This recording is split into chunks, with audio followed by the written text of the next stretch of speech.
अगली खबर उत्तर प्रदेश के जनपद फिरोजाबाद से आ रही है। आपको बता दें कि प्रदेश में विधानसभा चुनाव का बिगुल बजने के बाद सभी पार्टियों के प्रत्याशी व स्टार प्रचारक बड़े बड़े नेता अपने चुनाव प्रचार में जुट गए हैं। वहीं हम आपको ये भी बताते चले कि आगरा में प्रथम चरण में चुनाव होना है, जिसको लेकर मुख्यमंत्री योगी आदित्यनाथ ने आज 4 विधानसभाओं का दौरा किया। पहले किरावली में जाकर जनसभा को संबोधित किया। वहीं आवलखेड़ा में भारतीय जनता पार्टी के प्रत्याशी धर्मपाल सिंह के समर्थन में मुख्यमंत्री योगी आदित्यनाथ जनता को संबोधित किए। इस दौरान हजारों कार्यकर्ता एवं जनता मौजूद रहे, जिसमें मुख्यमंत्री योगी आदित्यनाथ का संवाद सुनने एवं प्रदेश के मुखिया को देखने उमड़ा जनसैलाब।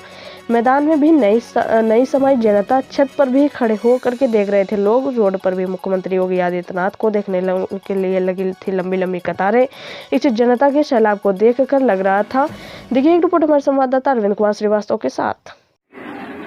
उत्तर प्रदेश में जो सुरक्षा का माहौल बनाया गया है, नौजवानों के लिए रोजगार का माहौल बनाया गया है, उत्तर प्रदेश के किसानों के सम्मान का माहौल बनाया गया है, गरीबों के उत्थान का कार्य प्रारंभ हुआ है, उस माहौल को अनवरत रूप से आगे बढ़ाने के लिए, हर चेहरे पर खुशहाली लाने के लिए, प्रत्येक नागरिक को सुरक्षा देने के लिए भारतीय जनता पार्टी नेतृत्व की डबल इंजन की सरकार फिर से प्रदेश में आवश्यक है। और इसीलिए आप सबका अपील करने के लिए एक बार फिर से मैं आपके बीच में यहां पर उपस्थित हुआ हूं।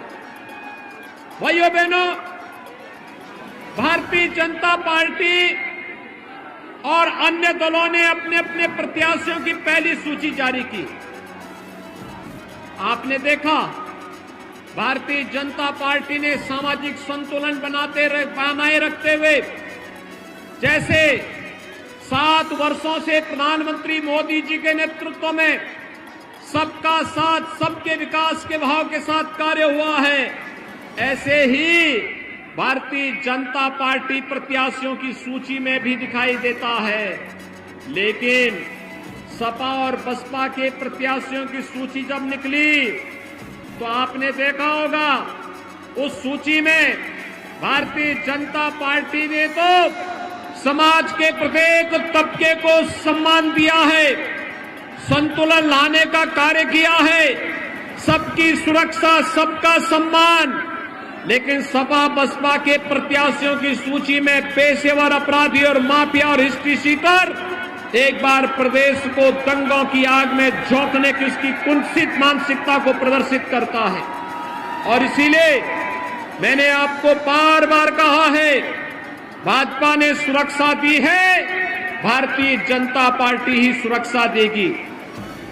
आपको समाजवादी पार्टी के विकास को देखना हो तो भाइयों बहनों, ये विकास जमीन पे नहीं दिखाई देगा उनका।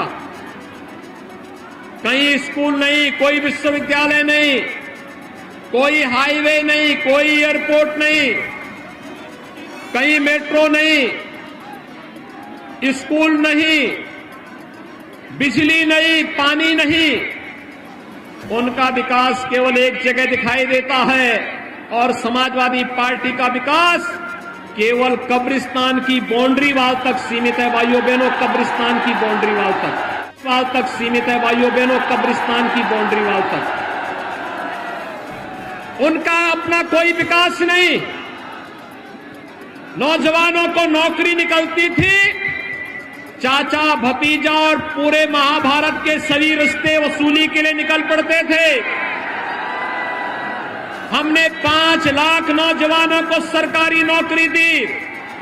हम पूछना चाहते हैं समाजवादी पार्टी से कि आखिर उन्होंने नौजवानों की नौकरी पे डकैती डालने का कार्य क्यों किया?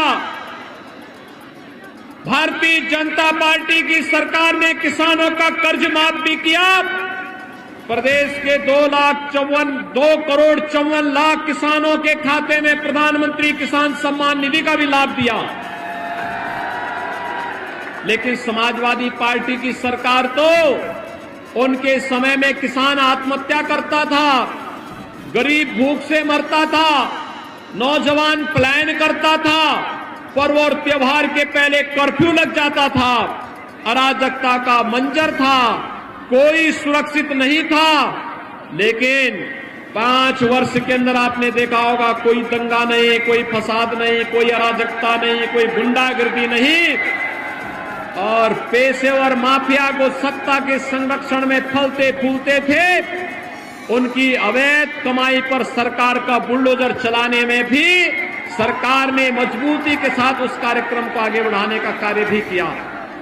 और इसलिए भाइयों बहनों, मेरी आप सबसे अपील है, आप भारतीय जनता पार्टी की सरकार चाहते हैं, सभी लोग जो लोग छतों के ऊपर हैं वे लोग भी, मेरी आप सबसे अपील है, जो लोग भारतीय जनता पार्टी के समर्थन में दोनों हाथ उठा करके हाथ खड़ा करें, दोनों हाथ उठा करके मेरे साथ बोलेंगे, भारत माता की, भारत माता की, भारत माता की।